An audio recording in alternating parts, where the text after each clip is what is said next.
Hello दोस्तों, मेरे channel GS blaster में आपका फिर से स्वागत है। आज से मैं मॉडर्न हिस्ट्री से related exam point of view से इम्पोर्टेंट जो भी टॉपिक है उसको मैं डील करूँगा, जिसमें आपके पीटी और मेंस से रिलेटेड जितने भी टॉपिक्स हैं फैक्ट और एक्सप्लेनेशन के साथ में उसको एक्सप्लेन करूँगा। और ये सीरीज जो है कंटिन्यू रहेगी, कहीं पर भी इसमें जो है एब्सेंट नहीं होगा और लगातार ये सीरीज पर डे एक लेक्चर आपको मिलता रहेगा। तो ये जो है काफ़ी कंसाइज और एक्सप्लेनेटरी रहेगा, शॉर्ट भी होगा, बहुत ज़्यादा लेंदी भी नहीं होगा और टू द पॉइंट डिस्कशन होगा। तो आज मेरे डिस्कशन का पहला टॉपिक जो है मैंने मॉडर्न हिस्ट्री से पिक किया है। और मॉडर्न हिस्ट्री पहले मैं मॉडर्न हिस्ट्री कंप्लीट करूंगा, उसके बाद मध्यकालीन करूंगा, उसके बाद जो है प्राचीन भारत, उसके बाद धीरे धीरे आप लोगों की गुड विशेष रही और आप लोगों का सपोर्ट रहा तो और दूसरे सब्जेक्ट्स भी मैं इसी तरीके से करूंगा। तो चलिए शुरू करते हैं। आज का हमारा पहला टॉपिक है यूरोपियों का भारत में आगमन। आपको इसमें बस सिर्फ मेरी बातों को सुनते रहना है, वो एक तरीके से ऑडियो बुक की तरह आप सुनेंगे तो आपको फैक्ट्स याद हो जाएंगे, जिससे आप पीसीएस से लेके आईएएस के जितने भी क्वेश्चन होंगे, चाहे वो प्रिलिमिनरी हो, चाहे वो मेंस हो या इंटरव्यू में आपसे पूछे जाएं इस तरीके के क्वेश्चन, तो आप उसको इजीली बता सकते हैं। तो चलिए आज का हमारा पहला टॉपिक है भारत में यूरोपियों का आगमन, और उसमें भी हम आज पढ़ेंगे पुर्तगालियों के बारे में। तो सबसे पहले एक मैं आपको बैकग्राउंड दे देता हूँ।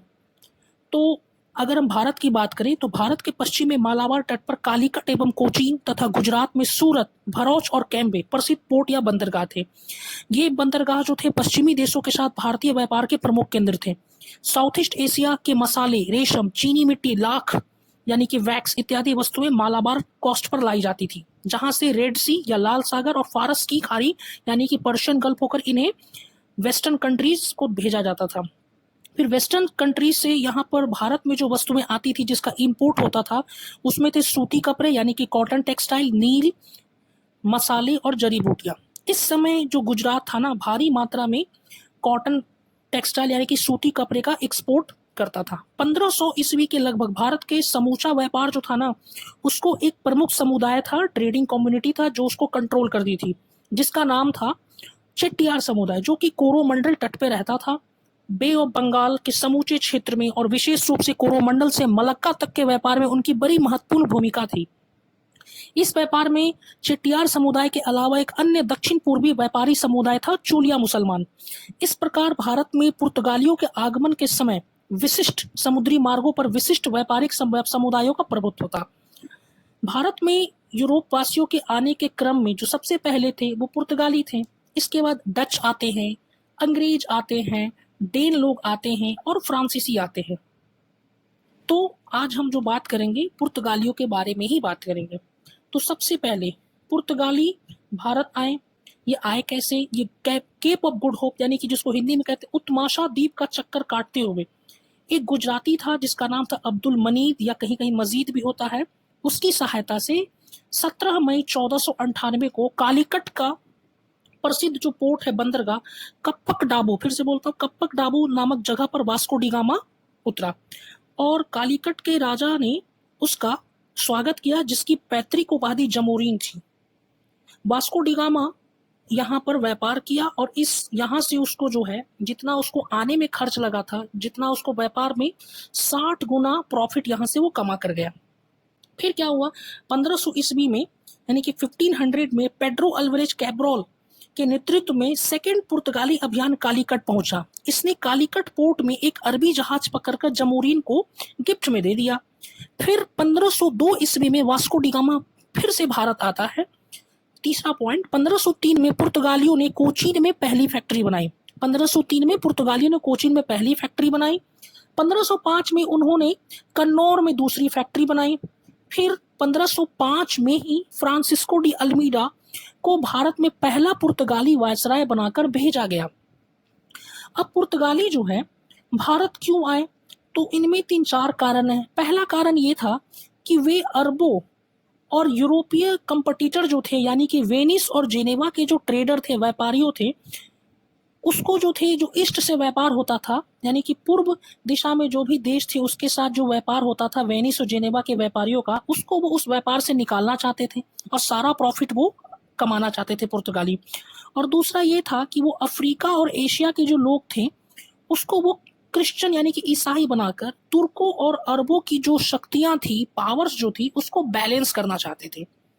अब हम बात करते हैं जो इम्पोर्टेंट वायसराय या गवर्नर है पुर्तगाल के, उसके बारे में। सबसे पहले आता है फ्रांसिस्को डी अल्मीडा, जिसके बारे में अभी मैंने बताया कि फ्रांसिस्को डी अल्मीडा 1505 से 1509 ईस्वी तक भारत में पुर्तगाल का गवर्नर बनता है। और जब वो यहाँ पर गवर्नर बन के आता है तो उसको पुर्तगाल सरकार के द्वारा क्लियर इंस्ट्रक्शंस होते हैं, यानी कि एकदम क्लियर कट कहा जाता है कि वो भारत में ऐसे पुर्तगाली फोर्ट या दुर्ग बनाए जिसका एम जो है सिर्फ प्रोटेक्शन ना होकर जो इंडियन ओशन यानी कि हिंद महासागर के ट्रेड पर जो है, यानी कि हिंद महासागर के में जो भी व्यापार होता है उस पर पुर्तगीज के कंप्लीट कंट्रोल को इस्टेब्लिश करना था, यानी कि पुर्तगाली नियंत्रण स्थापित करना था।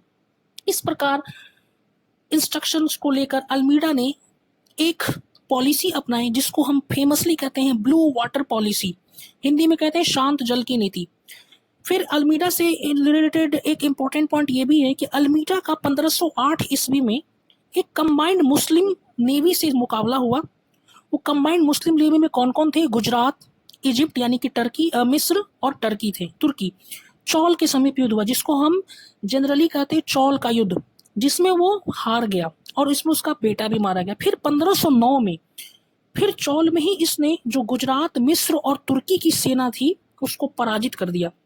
और इस चौल के युद्ध में जीत के साथ ही एशिया में जो है पुर्तगालियों की जो है नेवी की सुप्रीमेसी यानी कि उनकी नौसैनिक सर्वश्रेष्ठता स्थापित हो गई और हिंद महासागर यहीं से पुर्तगाली सागर के रूप में बदल गया। मतलब पुर्तगालियों का कंप्लीट नियंत्रण इंडियन ओशन या हिंद महासागर में हो गया। अब दूसरा है important governor Alfonso de Albuquerque. तो अल्फांसो डी अल्बुकर्क का समय है, कार्यकाल है भारत में 1509 से 1515 ईस्वी। अल्मीडा के बाद अल्बुकर्क गवर्नर बनता है। तो यहाँ से एक इंपॉर्टेंट क्वेश्चन है, इसे ही भारत में पुर्तगीज शक्ति का रियल फाउंडर या वास्तविक संस्थापक माना जाता है। तो भारत में पुर्तगीज शक्ति का वास्तविक संस्थापक था अल्फांसो डी अल्बुकर्क। इसने क्या किया? कोचीन, जहाँ पे पुर्तगालियों ने अपनी सबसे पहली फैक्ट्री 1503 में बनाई थी, उसको अपना हेडक्वार्टर यानी कि मुख्यालय बना दिया। 1510 में अल्बुकर्क ने बीजापुर के आदिल शाही सुल्तान यूसुफ आदिल शाह से गोवा को जीत लिया।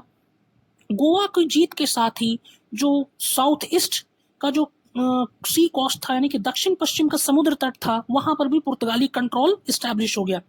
फिर अल्बुकर्क ने क्या किया? 1511 में साउथ ईस्ट में मलक्का पर, फिर गल्फ ऑफ फिर गल्फ ऑफ फारस या गल्फ ऑफ पर्शिया में जो है हारमूज की संधि जो है उस पर भी कब्जा कर लिया। इस तरीके से जो है आपके पश्चिमी ओर और पूर्वी ओर भारत के इन्होंने काफी अच्छा नियंत्रण स्थापित कर दिया। अल्बुकर्क का एक उद्देश्य ये भी था कि वो भारत में पुर्तगालियों की बस्ती बसाना चाहता था, मतलब उसको परमानेंटली सेटल करना चाहता था। इसलिए उसने क्या किया, जो भी पुर्तगाली थे ना उनको कहा कि वो भारत की स्त्रियों से शादी करें, यहाँ की लड़कियों से शादी करें।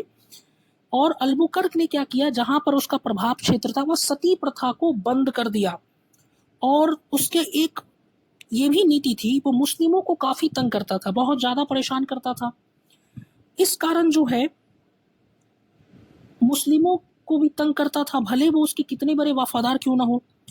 और अल्बुकर्क के समय तक पुर्तगीज भारत में सबसे पावरफुल नेवी बन चुके थे और जो पश्चिम का समुद्र तट था वहां पर उनकी तूती बोलती थी। इसके अलावा एक इंपॉर्टेंट गवर्नर है नीनो डी कुन्हा, जिसका समय है 1529 से 1538 तक। अल्बुकर्क के बाद जो है ये प्रमुख इंपॉर्टेंट पुर्तगाली गवर्नर था। नीनो डी कुन्हा ने क्या किया, 1530 में सरकारी कार्यालय जो था कोचीन से गोवा ट्रांसफर कर दिया। इस प्रकार गोवा जो है भारत में पुर्तगालियों की औपचारिक यानी राजधानी बन गई। कुन्हा ने फिर क्या किया, मद्रास के निकट सेंथोम और बंगाल में हुगली में पुर्तगाली बस्तियां स्थापित करके भारत के जो ईस्ट कोस्ट था ना, पूर्वी समुद्र तट की ओर, पुर्तगालियों के वाणिज्य का विस्तार किया। उसके समय तक जो थी पुर्तगालियों की महत्वपूर्ण बस्तियां कहाँ कहाँ थी, तो पहला द्वीप, दूसरा दमन तीसरा साष्टी, चौथा बसई, पांचवा चौल, छठा बंबई, सातवां संथोम मद्रास के पास और हुगली बंगाल में। फिर से बोलता हूं, पहला द्वीप, दूसरा दमन, तीसरा साष्टी, चौथा बसई, पांचवा चौल, छठा बंबई, सांथोम मद्रास के निकट, हुगली बंगाल में। फिर शिलोन यानी कि आज के श्रीलंका के अधिकांश पोर्शन पर भी उनका कंट्रोल था। अब क्या हुआ, एक इंपॉर्टेंट पॉइंट पुर्तगालियों के बारे में है कि 1611 में सूरत के निकट स्वाली के जो समुद्र तट है, अंग्रेजों ने पुर्तगालियों को हरा दिया और इसके बाद ही माना जाता है कि इनके पतन की शुरुआत हो गई। तो पुर्तगाली जो थे समुद्र पर नियंत्रण स्थापित कैसे करते थे, किस तरीके से जो थे वो समुद्र के व्यापार पर, हिंद महासागर पर कंट्रोल कर पाए। तो उनके जो थे 3 कमान थे, जो उनका एशियाई साम्राज्य था उनके लिए उसने 3 कमान में उसको डिवाइड कर दिया था। तो हमको मेनली भारत और फारस की खाड़ियों के कमान की देखनी है, क्योंकि ये हमारा कंसर्न है, मुद्दा यही है, भारत और उसके आसपास के इलाके। तो उन्होंने भारतीय और जो फारस की खाड़ी यानी कि गल्फ ऑफ पर्शिया के जो एरिया थे ना, उसको गोवा के गवर्नर के अधीन रखा। मतलब गोवा में जो गवर्नर बैठता था उसके कंट्रोल में भारत और जो पर्शियन गल्फ का जो एरिया था उसके कब्जे में कर दिया। जो साउथ ईस्ट एशिया वाला इलाका था उस पर जो है नियंत्रण बनाए रखने के लिए जो मलक्का पे कब्जा किया था अल्बुकर्क ने 1511 के आसपास, वहां पर जो है मलक्का में भी गवर्नर की नियुक्ति की गई। फिर पुर्तगालियों ने यूरोप को होने वाले जो भी एक्सपोर्ट ट्रेड था, जो भी वो एक्सपोर्ट करते थे, उसको कंट्रोल करने के लिए मालाबार तट पर जो था, एक कोस्ट से दूसरे कोस्ट, यानी कि मालाबार तट है, उस तट रेखा पे अनेक बंदरगाह थे। मान लीजिए 5 किलोमीटर 10 किलोमीटर पे जितने भी डिस्टेंस पर हो, तो एक बंदरगाह से दूसरे बंदरगाह तक होने वाले जो भी व्यापार होते थे उस पर भी उन्होंने क्या किया, एकाधिकार स्थापित कर दिया, मोनोपोली कर दिया। और सबसे इंपॉर्टेंट, भारत के जितने भी बंदरगाह से, वहां से गल्फ ऑफ पर्शिया यानी कि फारस की खाड़ी और मलक्का तक जितना भी फॉरेन ट्रेड होता था, विदेश व्यापार होता था, उस पर मोनोपोली इन्होंने स्टैब्लिश कर दी। पुर्तगालियों के इस सामुद्रिक साम्राज्य को इस्तादो द इंडिया नाम दिया गया। उन्होंने जो हिंद महासागर था उसमें होने वाले व्यापार को नियंत्रित करने के लिए, कंट्रोल करने के लिए और उस पर टैक्स लगाने का प्रयास किया। उन्होंने क्या किया, कार्ड्स आर्मेडा काफिला सिस्टम इंट्रोड्यूस किया। इसमें क्या होता था कि पुर्तगाली जो है क्या करते थे कि जो भी भारतीय अरबी जहाज हिंद महासागर में जाते थे व्यापार के लिए, उसको जो है पुर्तगाली अधिकारियों से कार्ड मतलब एक तरीके का परमिट होता है, एनओसी कह सकते हैं, नो ऑब्जेक्शन सर्टिफिकेट टाइप का होता था। और कार्ड्स लेने के लिए आपको फी देना होता था, शुल्क देना पड़ता था। और एशिया के शासक क्यों इसको स्वीकार करते थे, क्योंकि उनकी जो नेवी थी पुर्तगालियों इतनी मजबूत नहीं थी। फिर उसके बाद दूसरा पॉइंट ये था कि भारतीय और अरबी जहाज जो होते थे उनको काली मिर्च यानी कि ब्लैक पेपर, गोला बारूद ले जाने की अनुमति नहीं थी। पुर्तगालियों ने अपने आप को यह भी अधिकार खुद से ही दे रखा था कि निश्चित व्यापार में लगे न, यदि उनको लगता था कि कोई जहाज काली मिर्च या गोला बारूद ले जा रहा है या कोई ऐसी चीजें व्यापार के लिए ले जा रहा है जो प्रतिबंधित है, तो पुर्तगाली जो थे क्या करते थे, उन जहाजों की तलाशी भी ले लेते थे। और व्यापार को नियंत्रण करने के लिए एक काम वो और करते थे, काफिला व्यवस्था। इसमें क्या करते थे, जो भी लोकल ट्रेडर यानी कि स्थानीय व्यापारी होते थे उनके जहाजों का काफिला होता था, मतलब जितने जहाज लेकर लोकल व्यापारी जाते थे उनके साथ एक पुर्तगाली जहाज भी यानी कि पुर्तगाली बेड़ा भी चलता था। इस बेड़े का 2 काम होता था। पहला, जो ये जो व्यापारी थे इनके जहाजों को सी पायरेट्स यानी कि समुद्री डाकुओं से बचाना था, और दूसरा ये सुनिश्चित करना होता था कि ये जो जहाज थे व्यापारियों के, वो पुर्तगाली सिस्टम से बाहर जाकर व्यापार ना करें। अगर वो ऐसा करते थे तो वो उनके जहाज को डुबा देते थे। मुगल बादशाह तक जो थे सूरत से मोरवा जाने वाले जहाजों के लिए परमिट प्राप्त यानी कि कार्ड लेते थे।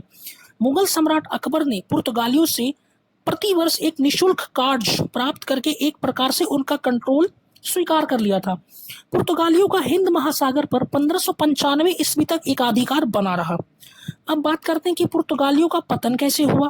पुर्तगालियों के पतन की अगर बात करें तो सबसे पहले उनकी जो रिलीजियस इंटॉलरेंस थी यानी कि धार्मिक असहिष्णुता, वो सबसे महत्वपूर्ण कारण थी।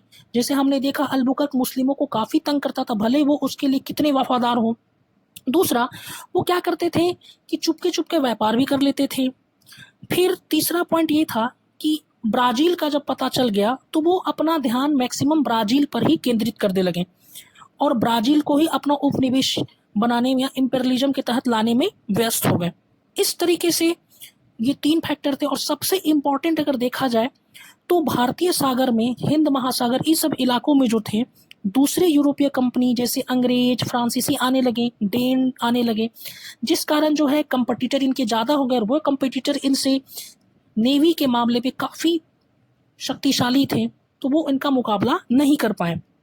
अब पुर्तगालियों के आधिपत्य यानी कि पुर्तगालियों के शासन का प्रभाव क्या पड़ा, तो इसके सबसे इम्पोर्टेंट प्रभाव तो ये पड़ा कि 1540 में सबसे इम्पोर्टेंट प्रभाव अगर बात करें पॉजिटिव इफेक्ट की, तो पुर्तगालियों को भारत का जापान के साथ व्यापार प्रारंभ करने का श्रेय दिया जाता है। मतलब भारत का जापान के साथ जो व्यापार होता है उसकी शुरुआत पुर्तगालियों ने की। जापान से होता क्या था, वहां से ये तांबा और चांदी यानी कि कॉपर और सिल्वर जो थे वो मंगाते थे।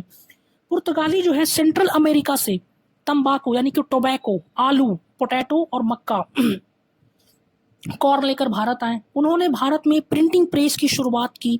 फिर जितने भी फल हैं जैसे अनानास, पपीता, बादाम, काजू, काली मिर्च, लीची, संतरा वगैरह पुर्तगालियों की ही देन रही। पुर्तगालियों के आधिपत्य की स्थापना से व्यापार में नौसैनिक यानी कि नेवी की इम्पोर्टेंस जो है प्रूफ हो गई कि बिना तगड़ी नेवी के आप जो है प्रॉपर तरीके से समुद्री व्यापार नहीं कर सकते।